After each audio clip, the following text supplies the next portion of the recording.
शांताकारं भुजंगशयनं पद्मनाभं सुरेशं विश्वाधारं गगनसदृशं मेघवर्णं शुभांगं लक्ष्मीकान्तं कमलनयनं योगिभिर्ध्यानगम्यं वंदे विष्णु भवभयहरं सर्वलोकैकनाथं।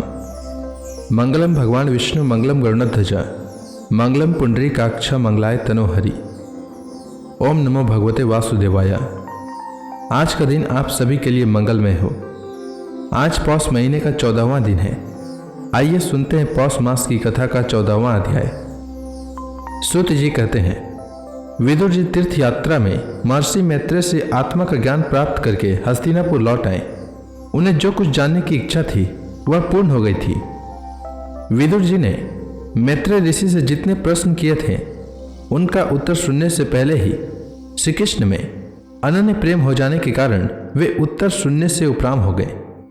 सौनक जी, अपने चाचा विदुर को आया देख धर्मराज युधिष्ठिर, उनके चारों भाई धृतराष्ट्र, युयुत्सु, संजय, कृपाचार्य, कुंती, गांधारी, द्रौपदी, सुभद्रा, उत्तरा, कृपि तथा पांडव परिवार के अन्य सभी नर नारी और अपने पुत्रों सहित दूसरी स्त्रियां सब के सब बड़ी प्रसन्नता से मानो मृत शरीर में प्राण आ गया हो ऐसा अनुभव करते हुए उनकी अगवानी के लिए सामने गए।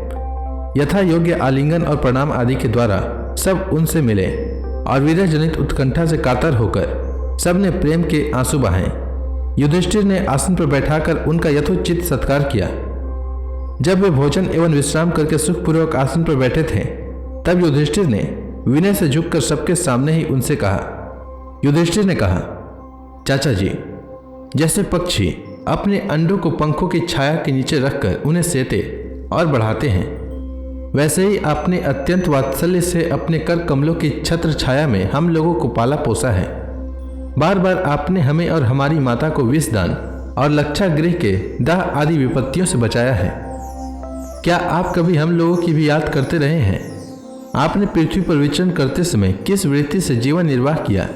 आपने पृथ्वी तल पर किन किन तीर्थों और मुख्य क्षेत्रों का सेवन किया?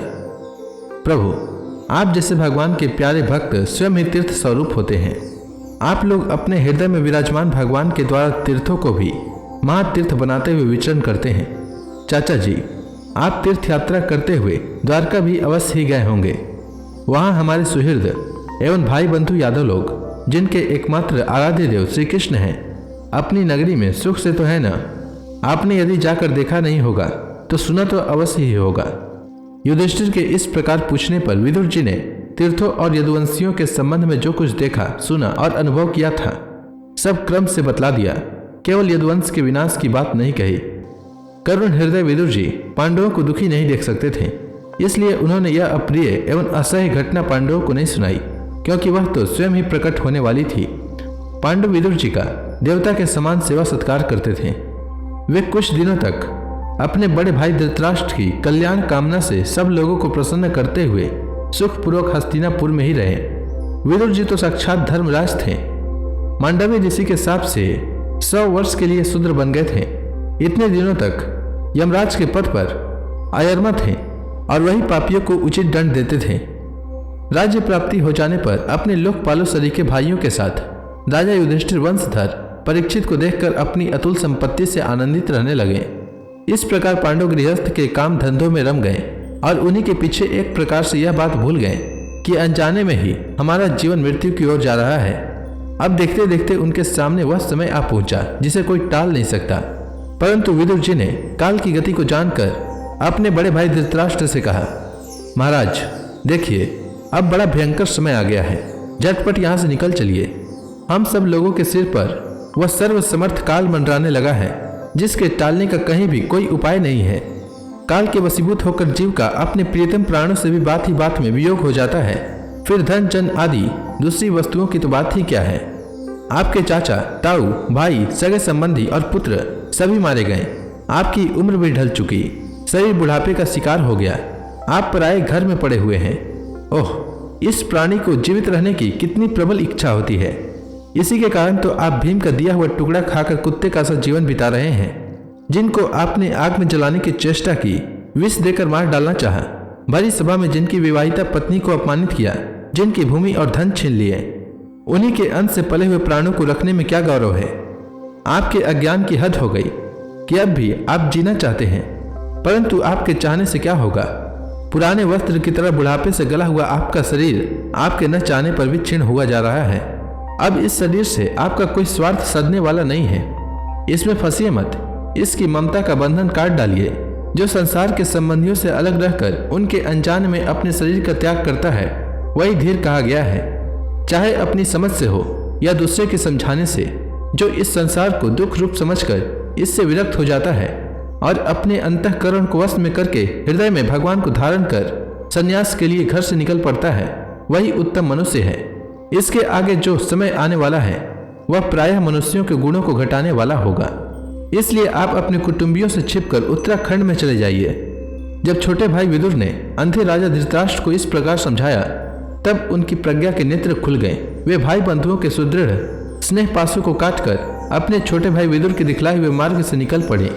जब परम पतिव्रता सुबल नंदिनी गांधारी ने देखा कि मेरे पति तो उस हिमालय की यात्रा कर रहे हैं जो सन्यासियों को वैसा ही सुख देता है जैसा वीर पुरुषों को लड़ाई के मैदान में अपने शत्रुओं के द्वारा किए हुए न्यायोचित प्रहार से होता है, तब वे भी उनके पीछे पीछे चल पड़ी।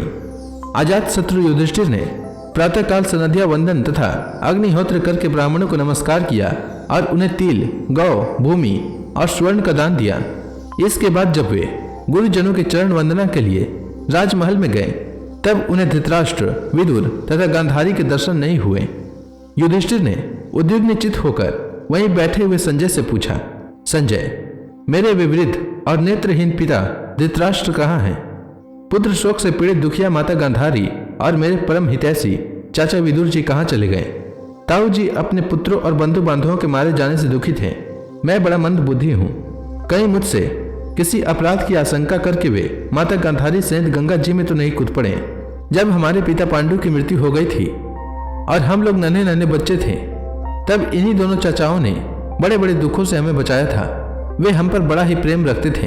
हाय, वे यहाँ से कहाँ चले गए? श्रुत जी कहते हैं, संजय अपने स्वामी धृतराष्ट्र को न पाकर कृपा और स्नेह की विकलता से अत्यंत पीड़ित और विरहातुर हो गए थे। वे युधिष्ठिर को कुछ उत्तर न दे सके। फिर धीरे धीरे बुद्धि के द्वारा उन्होंने अपने चित्त को स्थिर किया, हाथों से आंखों के आंसू पोंछे और अपने स्वामी धृतराष्ट्र के चरणों का स्मरण करते हुए युधिष्ठिर से कहा। संजय बोले, कुलनंदन, मुझे आपके दोनों चाचा और गांधारी के संकल्प का कुछ भी पता नहीं है। महाभाव, मुझे तो उन महात्माओं ने ठग लिया। संजय इस प्रकार कह ही रहे थे कि तुमरों के साथ देवर्षि नारद जी वहां आ पहुंचे। महाराज युधिष्ठिर ने भाइयों सहित उठकर उन्हें प्रणाम किया और उनका सम्मान करते हुए बोले। युधिष्ठिर ने कहा, भगवान, मुझे अपने दोनों चाचाओं का पता नहीं लग रहा है। न जाने वे दोनों और पुत्र शोक से व्याकुल तपस्विनी माता गांधारी यहाँ से कहाँ चले गए। भगवान, अपार समुद्र में कर्णधार के समान आप ही हमारे पारदर्शक हैं। तब भगवान के परम भक्त भगवान में देवर्षि नारद ने कहा, धर्मराज, तुम किसी के लिए शोक मत करो, क्योंकि यह सारा जगत ईश्वर के वश में है। सारे लोक और लोकपाल विवश होकर ईश्वर की ही आज्ञा पालन कर रहे हैं। वही एक प्राणी को दूसरे से मिलाता है और वही उन्हें अलग करता है। जैसे बैल बड़ी रस्सी से बंधे और छोटी रस्सी से नथे रखकर अपने स्वामी का भार ढोते हैं, उसी प्रकार मनुष्य भी वर्णाश्रम आदि अनेक प्रकार के नामों से वेद रूप रस्सी में बंधकर ईश्वर की आज्ञा का अनुसरण करते हैं। जैसे संसार में खिलाड़ी की इच्छा से खिलौना का संयोग और वियोग होता है, वैसे ही भगवान की इच्छा से ही मनुष्यों का मिलना बिछुड़ना होता है। तुम लोगों को जीव रूप से नित्य मानो या देह रूप से अनित्य, अथवा जड़ रूप से अनित्य और चेतना रूप से नित्य, अथवा शुद्ध ब्रह्म रूप से नित्य अनित्य कुछ भी न मानो। किसी भी अवस्था में मोह जन्य आसक्ति के अतिरिक्त वे शोक करने योग्य नहीं है।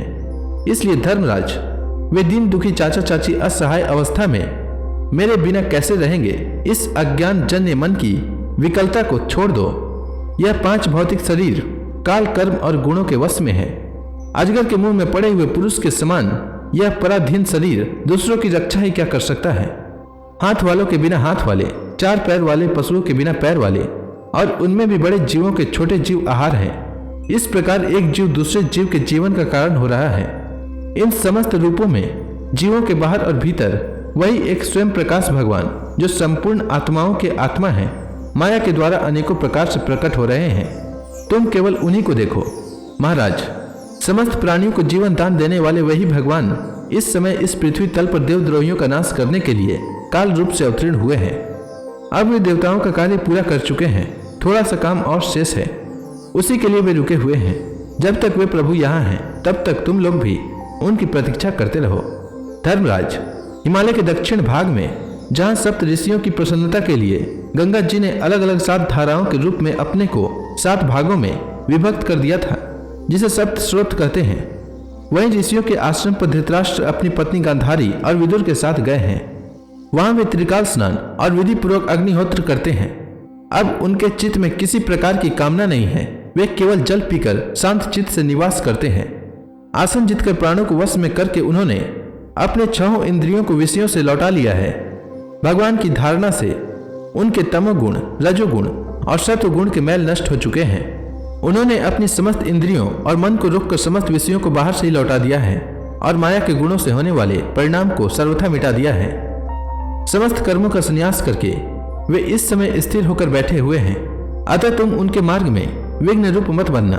धर्मराज, आज से 5वें दिन वे अपने शरीर का परित्याग कर देंगे और वह शरीर जलकर भस्म हो जाएगा।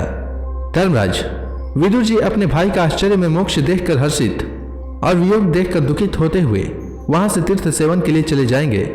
देवर्षि नारद यों कहकर तंबरू के साथ स्वर्ग को चले गए।